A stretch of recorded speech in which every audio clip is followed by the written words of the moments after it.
Hi ಎಲ್ಲರಿಗೂ welcome back to V R L M R S new resolution first trip ಹೋಗಬೇಕು ಅಂತ ಹೇಳಿ solo ಟ್ರಿಪ್ಪಿಂದ ಸ್ಟಾರ್ಟ್ ಮಾಡಿದೆ.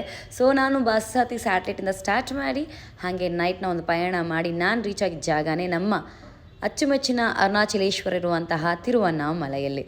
ಬೆಳಗಿನ ಜಾವನೇ ರೀಚ್ ಆಗಿರೋದ್ರಿಂದ ನನಗೆ ಫ್ರೆಶ್ ಅಪ್ ಆಗೋದಕ್ಕೆ ಅಲ್ಲೇ ಸುತ್ತಮುತ್ತ ಇರುವಂಥ ಜಾಗಗಳನ್ನ ನೋಡಿ, ಸೊ ನಾನು ರೆಗ್ಯುಲರಾಗಿ ಅಲ್ಲಿ ಹೋಗ್ತಿದ್ದೆ. ಅಲ್ಲೇ ಒಂದು ಫ್ರೆಶ್ ಅಪ್ ಆಗಿ ಪಕ್ಕನೇ ಒಂದು ಅಂಗಡಿಯಲ್ಲಿ ನಮ್ಮ ಲಗೇಜ್ಗಳನ್ನ ಇಡ್ಬೋದಾಗಿತ್ತು. So I mean like slipper ಕೂಡ ಅಲ್ಲೇ ಬಿಡ್ಬೋದು. ಸೊ ದೇವಸ್ಥಾನದ ಪಕ್ಕದಲ್ಲಿರುವಂಥ ಒಂದು ಅಂಗಡಿಯಲ್ಲಿ ಹೋಗಿ ಸ್ಲಿಪ್ಪರ್ಸು ಮತ್ತು ನಾನು ಲಗೇಜ್ನ ಕೊಟ್ಟು ಅಲ್ಲಿ ನನಗೆ ಒಂದು ಪುಟಾಣಿ ಒಂದು ಫೋಟೋ ಶೂಟ್ ಮಾಡಿ ಕರ್ಪೂರ ತಗೊಂಡು ಕರ್ಪೂರನ ಹಚ್ಚಿ ದೇವರಿಗೆ ಒಂದು ನಮಸ್ಕಾರ ಮಾಡಿ ಅಲ್ಲಿರುವಂಥ ವೈಬೇ ಹಬ್ಬ ನ್ಯೂ ಇಯರ್ ಯಾವ ಥರ ಸ್ಟಾರ್ಟ್ ಮಾಡಿದೆ ಅಂದರೆ ಹಾಗಿತ್ತು. ಸೊ ಅಲ್ಲಿಂದನೇ ಅರ್ಲಿ ಮಾರ್ನಿಂಗ್ ಒಂದು 5:22 ಐ ಗೆಸ್. ಸೊ ಅಷ್ಟರಲ್ಲಿ ಅಷ್ಟು ಜನ ಸಾಗರ ತುಂಬಿ ತುಳುಕ್ತಾ ಇದ್ರು, ನಿಂತ್ಕೊಳ್ಳೋಕ್ಕೂ ಜಾಗ ಇಲ್ಲದೆ ಇರ್ಬೋದು, ನೀವು ಕೂಡ ನೋಡ್ಬೋದು.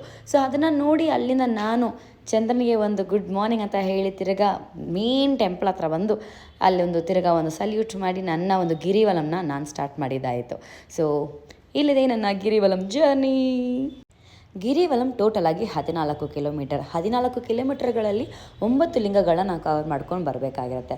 ಸೊ ಆ ಒಂದು ಜರ್ನಿಯಲ್ಲಿ ನವಿಲುಗಳಾಗಲಿ ಮತ್ತು ಜಿಂಕೆಗಳನ್ನಾಗಲಿ ಎಲ್ಲನೂ ನೋಡಿಕೊಂಡು ಹಾಗೆ ವಾಕಿಂಗ್ ಮಾಡ್ತಾ ಮಾಡ್ತಾ ಚಂದನಿಗೆ ಗುಡ್ ಮಾರ್ನಿಂಗ್ ಅಂತ ಹೇಳಿದಾಗ ಇವಾಗ ಸೂರ್ಯನಿಗೂ ಕೂಡ ಒಂದು ಹಾಯ್ ಅಂತ ಹೇಳಿ ಬರ್ತಾ ಇರಬೇಕಾದ್ರೆ ಇಂಥ ವ್ಯೂಗಳಂತೂ ಅಮೇಝಿಂಗ್ ಆಗಿರುತ್ತೆ. ಆ ಒಂದು ನಡ್ಕೊಂಡು ಬರ್ತಾ ಇದೀವಿ ಅಂತ ಕಾಲು ನೋವು ಕೂಡ ಗೊತ್ತಾಗಿರೋ ಥರ ಇರುತ್ತೆ. ಸೊ ಅದೇ ಒಂದು ಜಾಲಿ ಮೂಡಲ್ಲೇ ನಾನು ಗಿರಿವಲಂನ ಕೂಡ ಕಂಪ್ಲೀಟ್ ಮಾಡಿ ದೇವಸ್ಥಾನ ಕೂಡ ರೀಚ್ ಆಗಿದ್ದ ಖುಷಿಯಲ್ಲಿ ಹಾಗೆ ದೇವಸ್ಥಾನ ಕೂಡ ಒಳಗಡೆ ಪ್ರದರ್ಶನ ಮಾಡ್ಕೊಂಡು ಬರೋಣ ಅಂತ ಹೇಳಿ ಒಳಗಡೆ ಹೋಗಿ ಇವತ್ತಿನ ಈ ಒಂದು ಸೋಲೋ ಟ್ರಿಪ್ನ ದೇವರ ದರ್ಶನ ಮುಖಾಂತರ ಕಂಪ್ಲೀಟ್ ಅಂತೂ ಮಾಡಾಯಿತು.